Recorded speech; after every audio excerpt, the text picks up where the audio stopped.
With details on The Rock's involvement at WrestleMania 40 and more, this is Wrestling Rambles. My name is John, and you're watching the Wrestling Report.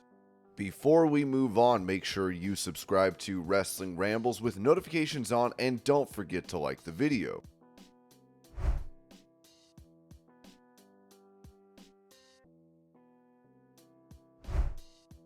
Bringing up why he enjoys working on AEW Collision, commentator for the company Tony Schiavone said on his What Happened When podcast, a lot of excitement about AEW Revolution. Yes, the shows have been good.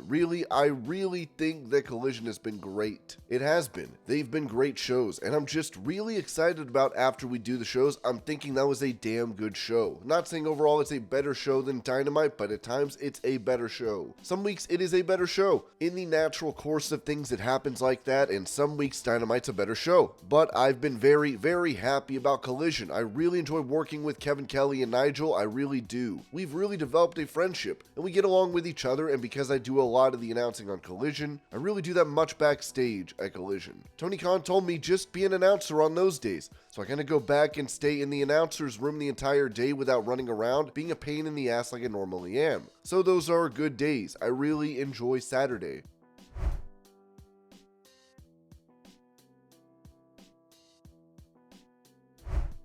After Jey Uso confronted Intercontinental Champion Gunther on Raw, Brian Alvarez mentioned on Wrestling Observer Radio that the plan is likely for Uso and Gunther to face off for the title at the Elimination Chamber Premium Live event on the 24th.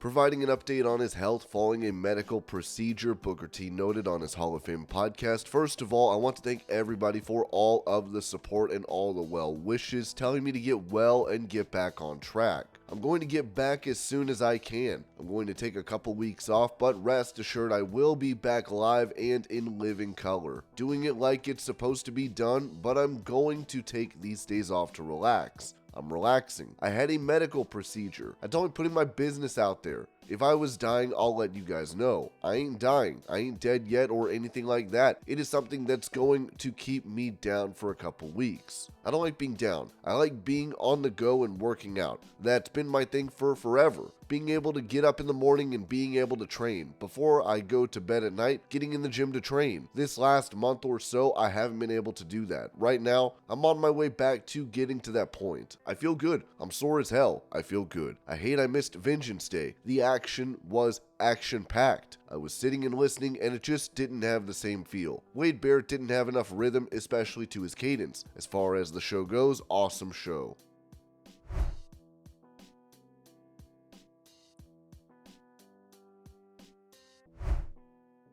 Giving a prediction regarding the future of WWE following the Vince McMahon scandal, former writer for the company Vince Russo wrote on X that in 2024, the entire McMahon regime and everybody connected with it will be completely wiped from TKO, everyone including Triple H. This time next year, we will be looking at a completely different company. Document this post.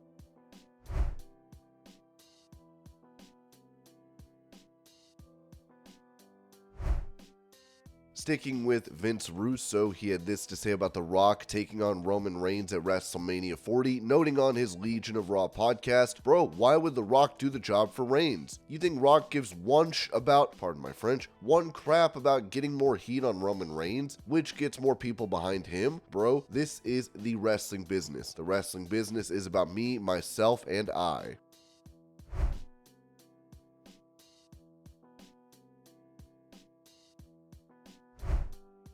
Touching on the possibility of former New Japan star Kazuchika Okada coming to WWE, Intercontinental Champion Gunther told House of Wrestling, "I think Okada is fantastic. I always loved Japanese wrestling. When I grew up in professional wrestling, understanding everything, I always enjoyed Japanese wrestling the most. I was more of an All Japan guy than a New Japan guy, to be honest. But yeah, he's one of the best in the world, and if he joins WWE, he's very welcome to, and I think he finds great competition here."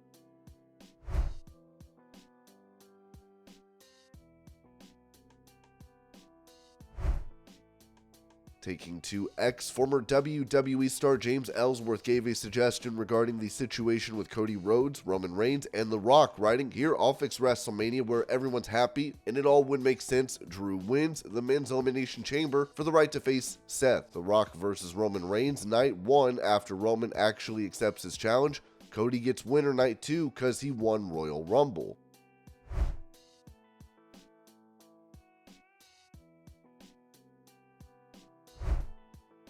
Recalling how she felt heading into her WrestleMania 39 match against Charlotte Flair, Rhea Ripley said this on Not Sam Wrestling. "Yeah, I think especially because the build up to WrestleMania wasn't exactly how I imagined it. The mentality that I had and I think Charlotte had, because I felt it out there. We wanted to go into that match and leave everything we had in that ring. We didn't want to leave with any energy, anything feeling half decent. We just wanted to go out there and steal the show. Normally, when you win the Rumble, you get the main event spot. Build wasn't there, other one was, completely understand it. I think the boys really deserve that main event spot. We wanted to go out there and prove that with a proper build. We could have had that spot and we could have stolen the whole entire show and knocked it off with such a perfect match. That's what we did. We went out there and absolutely destroyed each other."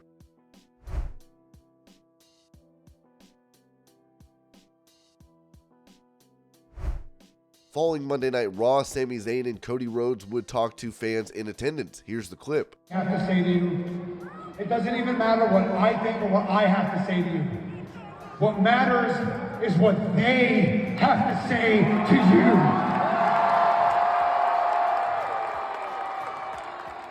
And I'm pretty sure they've got 3 words for you that I've been hearing all week online. 3 words that I heard in the concourses when you guys were walking into the building. 3 words that you kept screaming before the show even started. Cody, I think these people have 3 words for you.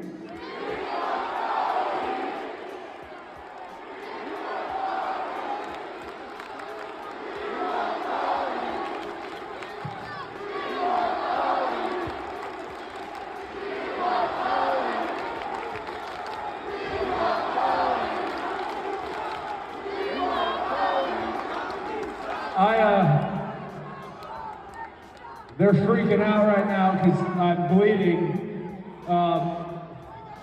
So I gotta definitely go get it looked at, but those 3 words. Well, all I can say is this. Since I was a little boy who grew up loving everything, for you to want me is special because I have always wanted you.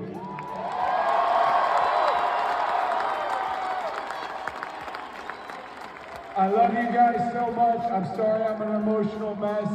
Please, let's hear it for the man who came and just saved my ass, Sami Zayn!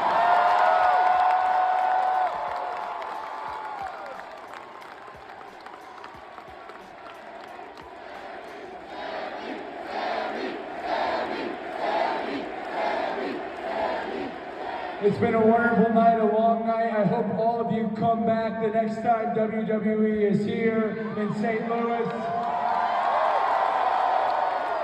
This crew.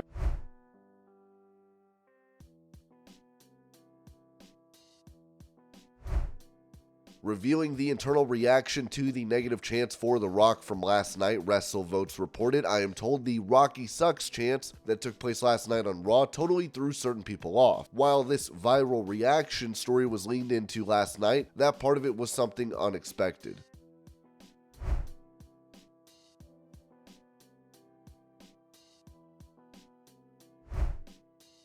Explaining the reason as to why The Rock is taking part in a match at WrestleMania 40, Dave Meltzer said on Wrestling Observer Radio, "I know some people want to believe the Punk getting injured and the Vince stuff is the reason for the Dwayne stuff, but I mentioned this before, that's not the case. They have booked T-Mobile for Thursday with Dwayne long ago. Like somebody there just mentioned it in passing. It's not like you can get T-Mobile Arena 4 days in advance for something we're changing. This thing is something they booked way in advance. So So this thing was, when I mentioned January 3rd, to make a date and have an agreement on January 3rd, there was pretty much an understanding well before that. So they kept that one quiet, and you know how it all plays out. Whatever it is, it's working.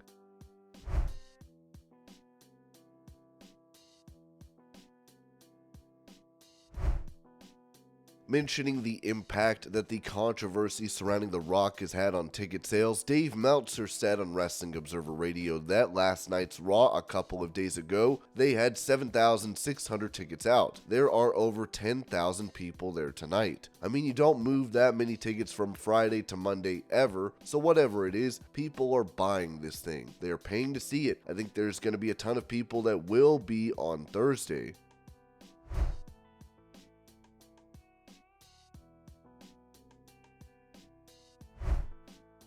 Giving some insight into the planning behind The Rock's WrestleMania 40 involvement, Dave Meltzer noted on X, "My buddy Jey told me that since his tweets are private, I probably should note that the idea that Paul Levesque didn't know about Rock signing with the company and him wrestling Reigns when he booked the Rumble is clearly not the case. He knew exactly what he was doing."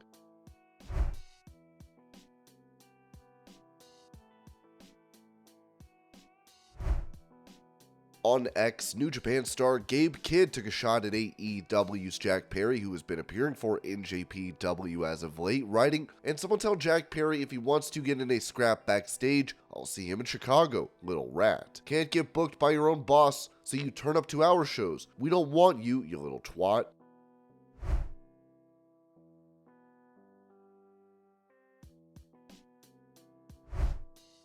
Noting how much money he received for his video game appearance in SmackDown Shut Your Mouth, Maven said on his YouTube channel, "So my royalty payments were anywhere from, at the time, between $2,000 to $7,000 every quarter. This would be a determinant of your positioning on the show. Obviously, The Rock, Chris Jericho, Trish Stratus, Stacy Keibler, Undertaker, they were higher up in the company, so they were making a ton more. And it would obviously depend on how the video game sold. Was it selling good? Was it flying off the shelves? If so, you were making more money for royalty payments. Video games accounted for roughly 20% of royalty payments. So if I made $2,000 in royalties, I might make $400 of that because of the video games. That first scan, that very first time they take you off when they're in essence buying your rights, that's the check you want, and that's a check that I still wish I was getting today. I didn't make $10,000. I didn't make $20,000. They paid me $30,000. That was the royalty payment I got for being scanned into the video game. I saw one of the biggest checks I had ever seen with my name on it."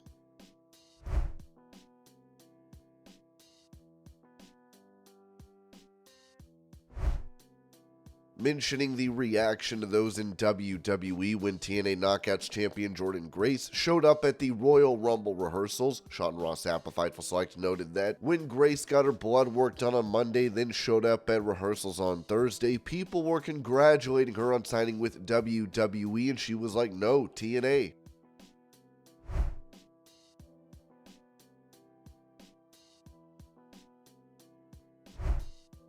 Revealing his and Bronson's contract status with AEW, Boulder said this on the Shining Wizards podcast. "We kept coming back to AEW, and after a while, we got contracted. Since we were there, not really in the most positive light, but a match that sticks out to me is our match April 2021 on Dynamite against Jurassic Express. That was the match where I tore my bicep. Not very fun. Well, I can tell you we signed our first contracts literally on New Year's Eve of 2020 and can't really talk about what the future holds. But we plan on sticking around for a long time and really help bolstering up that tag division in Ring of Honor. You know, everyone wants to say they'd love to be on TV every week and be the champions and be featured every week, and that's great and everything, but I'm not a demanding person. I don't expect the world. I'm very happy with what we're doing. I know it's not perfect yet, and we're still not really throwing at the wall and seeing what sticks, but we're trying to find our stride. You'll notice every match we're trying to do something different, trying to see what sticks, trying to see what people like, and that's what wrestling is."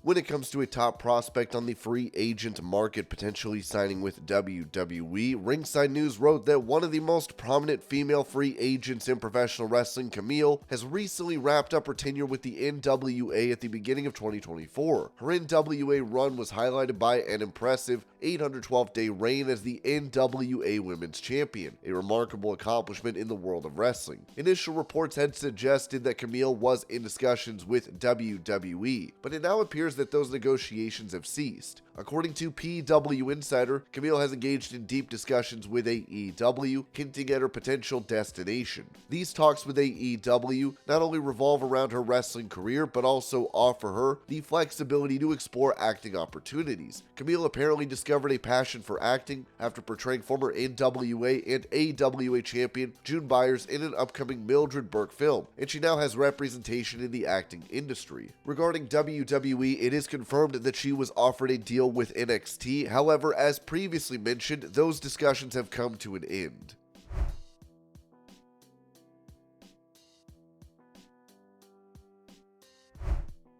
Defending the response of Triple H in regards to the allegations and lawsuit against Vince McMahon, Kevin Nash noted on his Click This podcast, "My friend got harassed because he didn't in the middle of Royal Rumble weekend, he didn't, while he's trying to book 2 matches, Women's Rumble and a Men's Rumble, and the rest of the show." Moving forward, along with the fact that two of their stars of their top 10 are now out injured, that he didn't take the time to read the 63 pages that his father-in-law had already backed out of the company and said, "I'm done."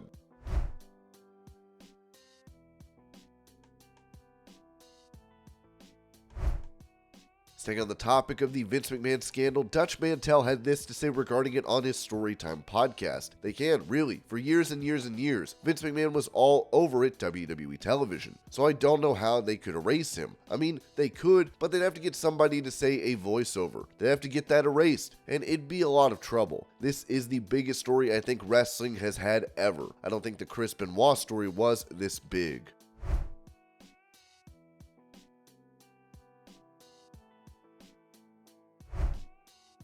Taking to X, Chelsea Green talked about her being featured as a playable character in the upcoming WWE 2K video game, as she added, "When I was on the indies, I did motion capture for WWE games. I did Valhalla, Liv Morgan, Carmella, etc. I'm dying to know what girly did my mocap."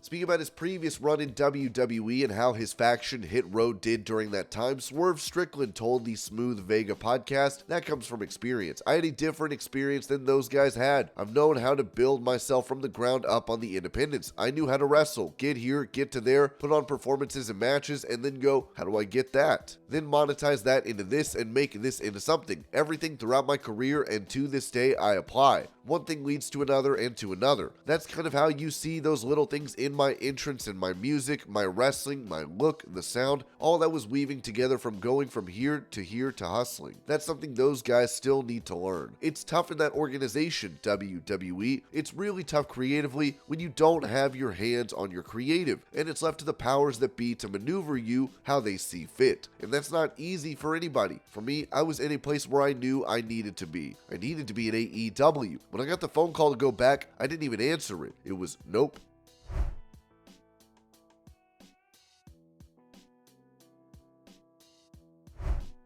Despite going along with the segment on SmackDown with Cody Rhodes, Roman Reigns, and The Rock last week, it seems WWE was warned prior to this, as Sean Ross Sapp of Fightful said. Those that we spoke to claimed that Cody Rhodes expressed to WWE that he thought the reaction wouldn't be the desired one, but still did the segment, and was said to have been in a somber mood after. Other sources claim that this decision goes all the way up to Ari Emanuel and Mark Shapiro, and was even above Nick Khan and Triple H.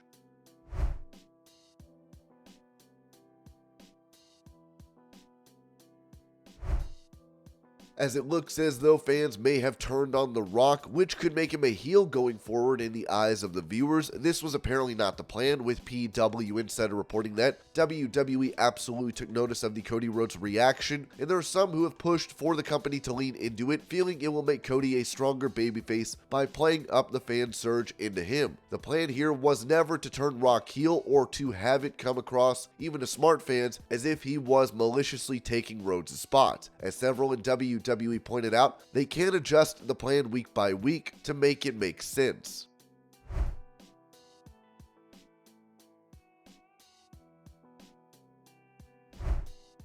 During Monday Night Raw, many signs in support of Cody Rhodes could be seen, with some noticing that a lot of these signs were identical. Sean Ross Sapp of Fightful said this about the situation. Regarding the signs at WWE Raw, we've not heard from anyone within the company that WWE were handing those out. Fightful did hear from numerous fans in attendance that someone physically printed the signs themselves and brought them to the show, with time-stamped evidence from before the broadcast.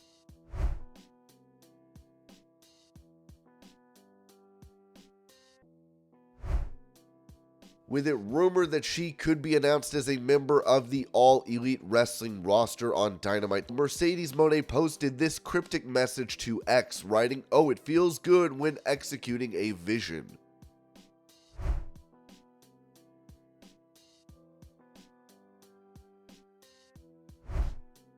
After news came out of him facing a sex trafficking lawsuit, Vince McMahon is seemingly never coming back to WWE, as Ringside News wrote that, according to Fightful Select's Q&A backstage report, talent within WWE has been informed that Vince McMahon's association with the company is effectively over, with no foreseeable path for his return. While there haven't been any official talent-wide or company meetings addressing the situation, it seems that higher-ups within WWE are eager to distance themselves from McMahon and move forward without him. Some individuals within the talent roster have speculated that McMahon may attempt to work his way back into the company in some capacity, but it has been emphasized to them that Vince McMahon is no longer part of WWE's future plans. Furthermore, WWE is taking steps to remove Vince McMahon from the WWE 2K24 video game, indicating a clear effort to disassociate itself from his image. And this was your pro wrestling news update. I hope you're all having a great day. Thank you so much for watching, and I will see y'all later.